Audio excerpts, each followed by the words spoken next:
My name is Jake, and I have been married to my wife Sarah for 3 years. When she finally got pregnant, we were both so excited that she decided to break 10 years of silence with her mom. Sarah grew up in a Japanese-American household. Her dad, Tom, is a white guy from Ohio, and her mom is Japanese. Here is the thing, though.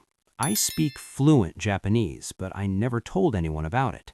I was embarrassed about my teenage years when I was obsessed with anime and manga, so I kept it a secret. When Sarah's parents came over to celebrate the pregnancy, Tom was already in the nursery putting together a crib. I was helping him tighten some screws when I heard Sarah and her mom talking in the kitchen. They were speaking Japanese really fast. Sarah's mom asked her something that made me freeze. She said, "What are you going to do when Jake finds out the baby belongs to Brandon?" I just stood there holding the screwdriver, my hand completely frozen. Sarah laughed and responded in Japanese, "He's too stupid to figure it out. He has no idea." Tom noticed I had stopped working and asked if I was okay. I let my voice shake a little and said, "Yeah, I'm just emotional, thinking about becoming a dad." I made sure my voice was loud enough for them to hear in the kitchen. I added, "I have dreamed about this my whole life." From the kitchen, I heard them both burst into laughter. One of them said in Japanese, "Poor guy, he's dreaming all right." I had watched enough cheating stories on social media to know exactly what I needed to do. I needed to let Sarah dig her own grave. The more emotional and innocent I appeared, the more ammunition she would give me to expose her later. Over the next few days, I played my role perfectly. I left my laptop open to baby name websites where she could see it. I made sure they caught me reading parenting books in the living room. I even started talking about how excited I was to be a father every single chance I got. That weekend, Sarah and I were sitting on the couch watching an anime show. A character made a joke in Japanese, and I could not help myself. I laughed out loud before the English subtitle even appeared on the screen. Sarah's head whipped toward me so fast I thought she might have hurt her neck. She said, "Why did you laugh?" Her voice had this sharp edge to it that I had never heard before. I kept my eyes glued to the television and said, "Oh, the physical comedy was funny. The way that guy fell was hilarious." Sarah's mom, who was visiting again, muttered something in Japanese that sounded suspicious. Sarah agreed quietly in Japanese, "Yeah, that was strange." A few nights later, during dinner, I decided to push things a little further. Tom was carving a roast while the women were setting the table. I said casually, "I've been thinking about downloading one of those language apps to learn Japanese. It would be nice to understand what you and your mom talk about, Sarah." The second those words left my mouth, Sarah's fork fell out of her plate and clattered onto her plate. She said, "No, Japanese is so hard. You will never learn it. Why waste your time?" That reaction told me everything I needed to know. She was terrified I might actually learn the language. She had no idea I already spoke it fluently and had understood every single word she had said about me since day one. The real game began when I got my promotion at work. I came home one evening when I knew Sarah's mom was visiting. I burst through the door and said, "Honey, my boss pulled me aside today. With the baby coming and everything, he said I'm getting a $15,000 bonus." Sarah hugged me tight and said, "Oh, baby, that is wonderful news." But the second I walked into the kitchen to check on dinner, I heard them speaking in Japanese. Sarah's mom said, $15,000? We can get even more out of him. That night, I pushed things even further. I told Sarah I had been thinking about getting a second job. I said, "I want our baby to have everything. Maybe I can drive for Uber after work or sell my gaming collection, whatever it takes." Sarah's eyes lit up like it was Christmas morning. She said, "Really? You would do that?" I nodded and said, "Absolutely. This baby is my whole world." What Sarah didn't know is that I had already hired a private investigator. The investigator had tracked down Brandon, the guy she had the affair with. Brandon was very interested to learn about the baby, especially since he had paid Sarah $5,000 to make the whole problem go away. Sarah quit her job the very next day. Before she left, she sent this nasty email to her entire office, calling her boss sexist and her coworkers incompetent. She showed me the email like she was proud of it. I asked her carefully, "Are you sure that was a smart move?" She just laughed and said, "Who cares? I've got you to take care of me now."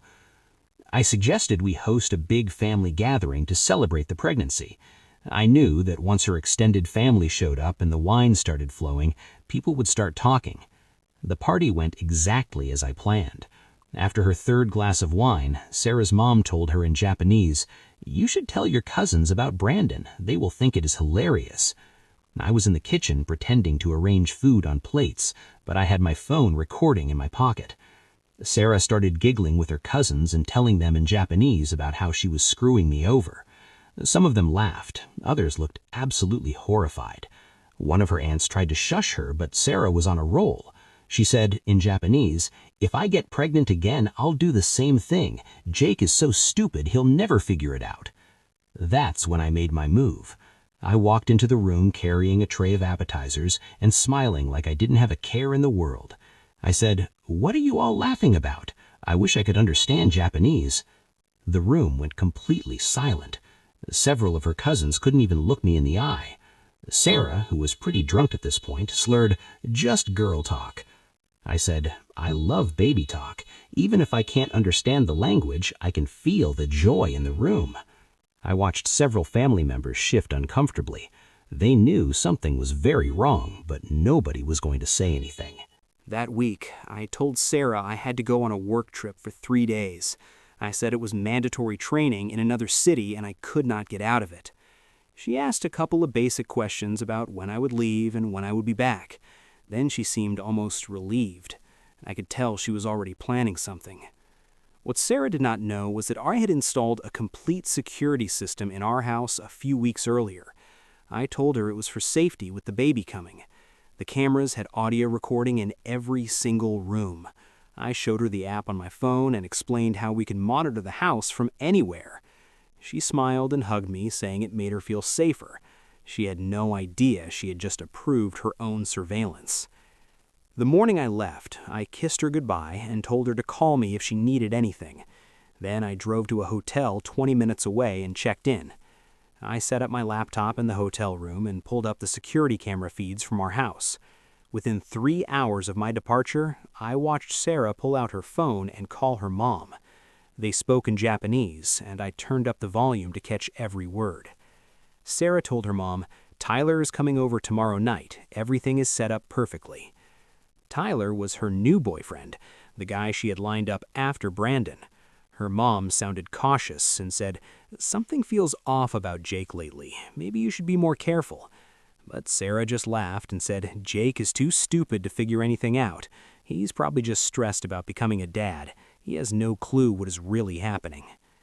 The next evening, I sat in my hotel room watching the security camera feed. At exactly 7 o'clock, the doorbell camera showed Tyler walking up to our front door.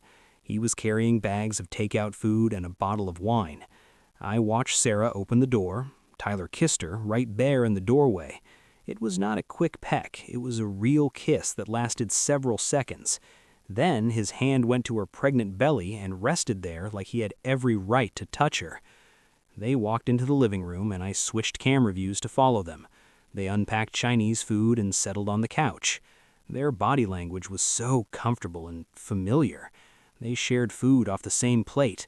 They leaned into each other. This was not a new relationship. They had done this many times before. They were playing house in my actual house, sitting on my couch, eating at my coffee table. I watched them eat and talk for about an hour. Then I had to close the laptop because my chest felt so tight I could barely breathe. The intimate domesticity of watching them together was worse than I had imagined. I grabbed my jacket and went outside. I walked circles around the hotel parking lot for 20 minutes, just breathing and reminding myself that this evidence was necessary. I needed this documentation for the divorce and the paternity challenge. The pain I felt right now was the price of protecting my future. When I finally went back inside, I had a text from my investigator, Maria. She had finished running background checks on Sarah's family. Sarah's mom had filed for bankruptcy 7 years ago and still had significant credit card debt. This information helped explain why Sarah felt so much pressure to secure financial stability through me, though it definitely did not excuse what she had done. The third day, I packed up my hotel room and drove home. I timed my arrival for right after I had seen Tyler leave on the security cameras. I walked in through the front door with my overnight bag, and Sarah came out of the kitchen and hugged me. She asked how the training went. I gave her boring details about conference rooms and presentations, all completely made up. She seemed relaxed and happy, probably relieved that her visit with Tyler had gone undetected. That night in bed, Sarah moved closer to me and put her hand on my chest. I could tell what she wanted. I rolled away slightly and told her I was exhausted from the drive. The thought of physical contact with her made my skin crawl. She looked hurt for a second, but did not push it. She just turned over and went to sleep. I lay awake for hours staring at the ceiling. The next morning, I met with my lawyer, Wallace. I showed him selected clips of Tyler arriving and spending the evening at our house.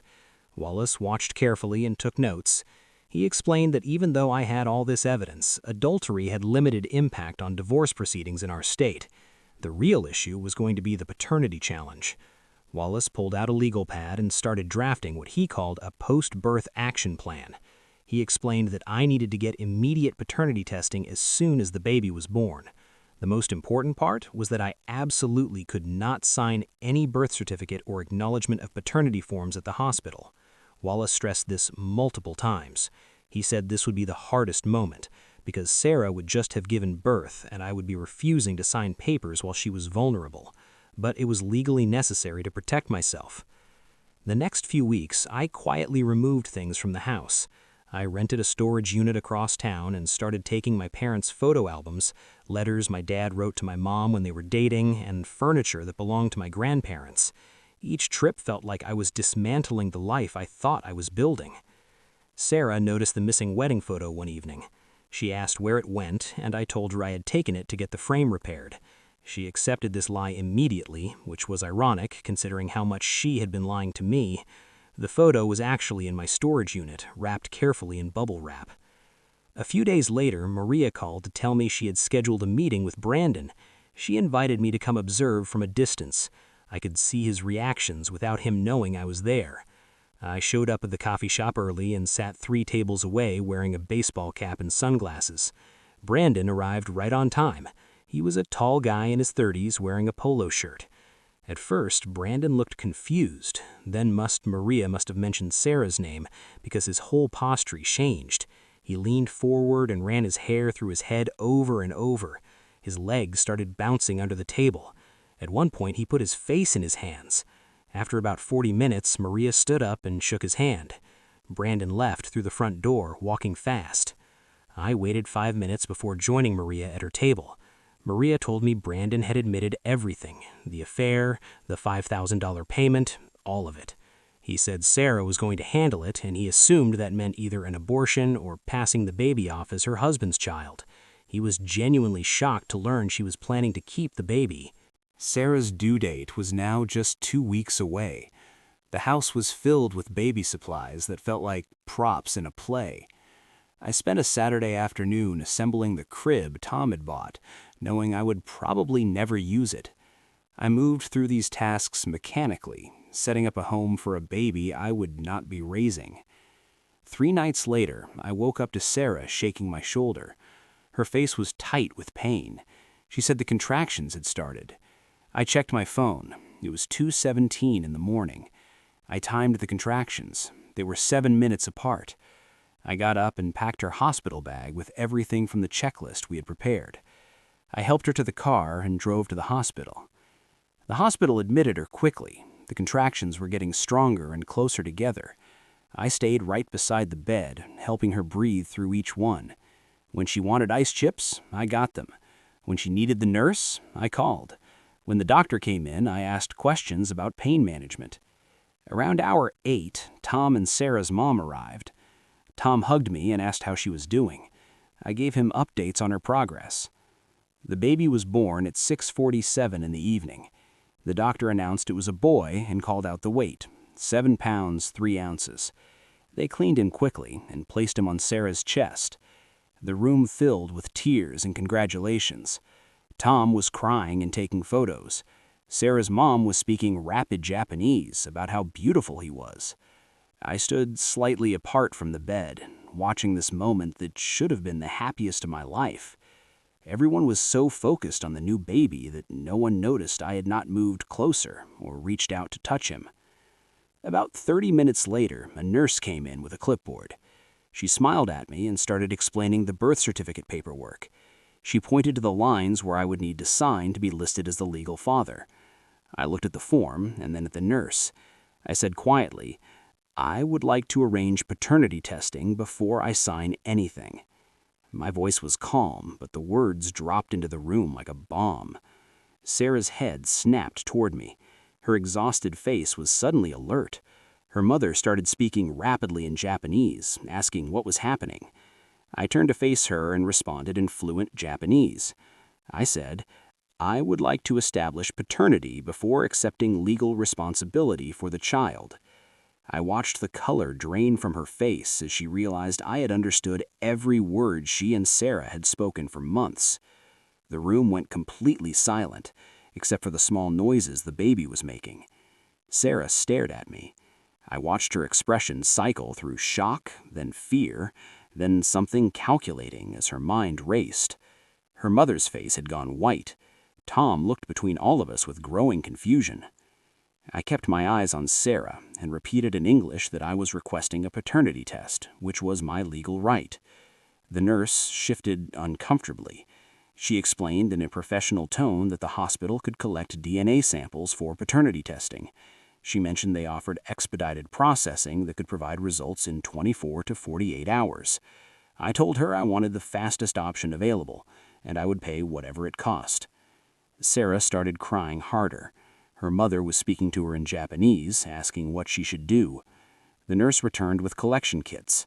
She swabbed the inside of the baby's cheek and sealed that sample. Then she swabbed the inside of my cheek.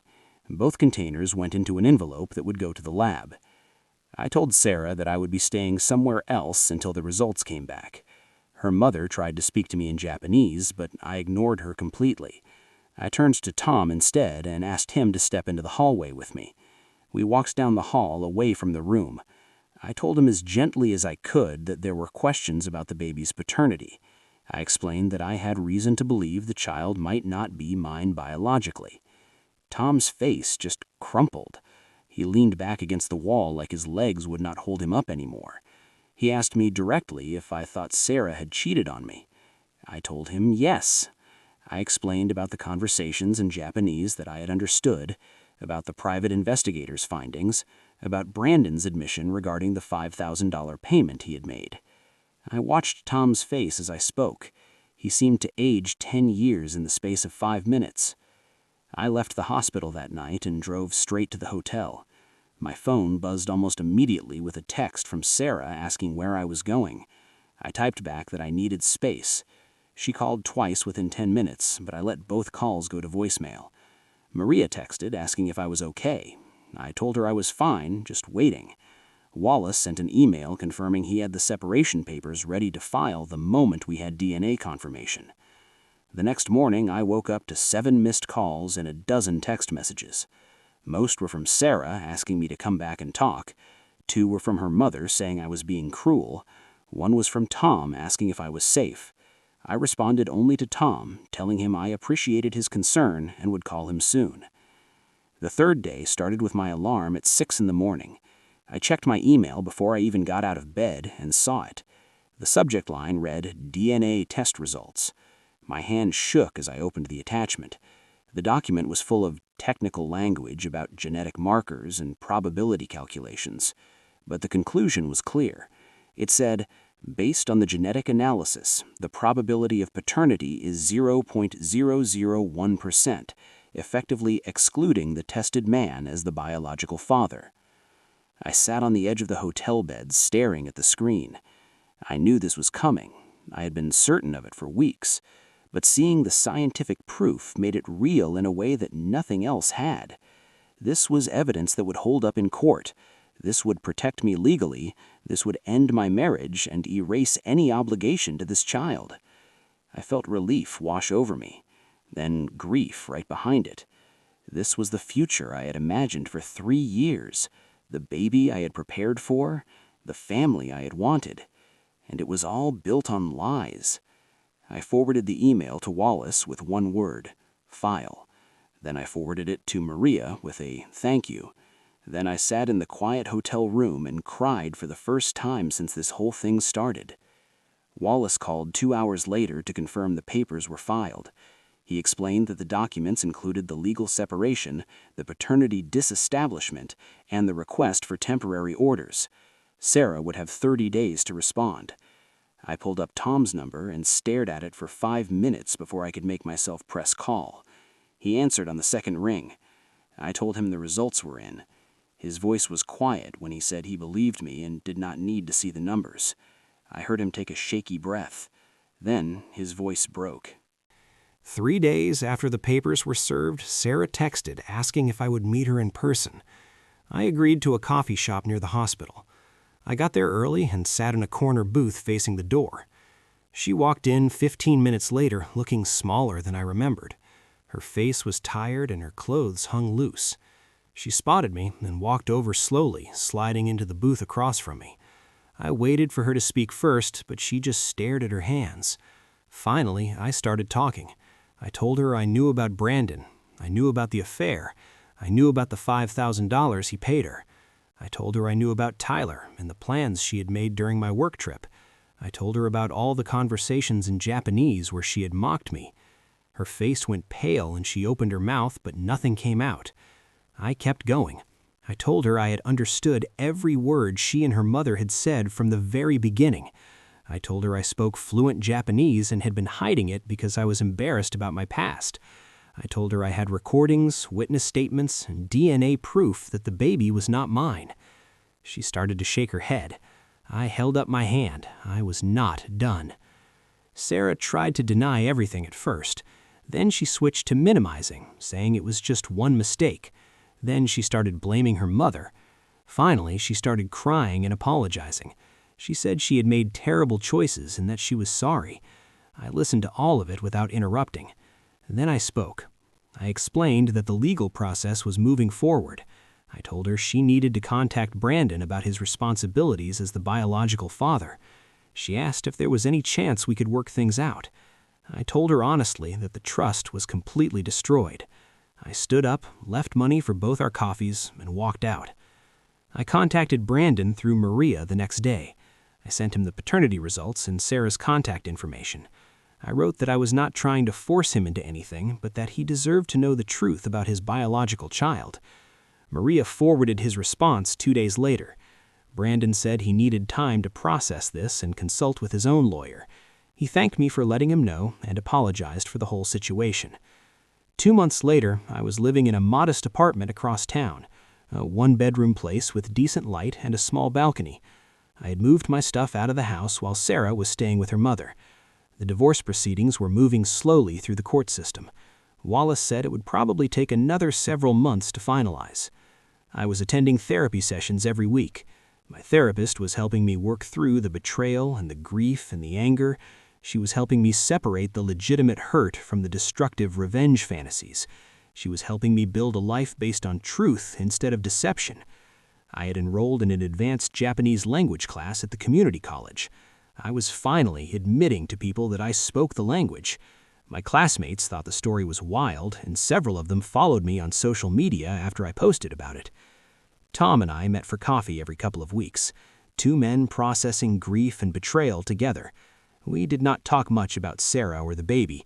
We just sat together and shared the quiet understanding of people who had both lost something. Our relationship would never be what it was, but there was a respect between us that felt honest. Looking back on everything that happened, I learned some hard lessons that I think might help other people who find themselves in similar situations. First and foremost, trust your gut. When something feels off in your relationship, it probably is. I had subtle warning signs for weeks before I overheard that first conversation in Japanese. Sarah was being secretive with her phone. She was emotionally distant. Deep down, I knew something was wrong, but I ignored those feelings because I wanted to believe everything was fine. Second, do not confront until you have solid evidence.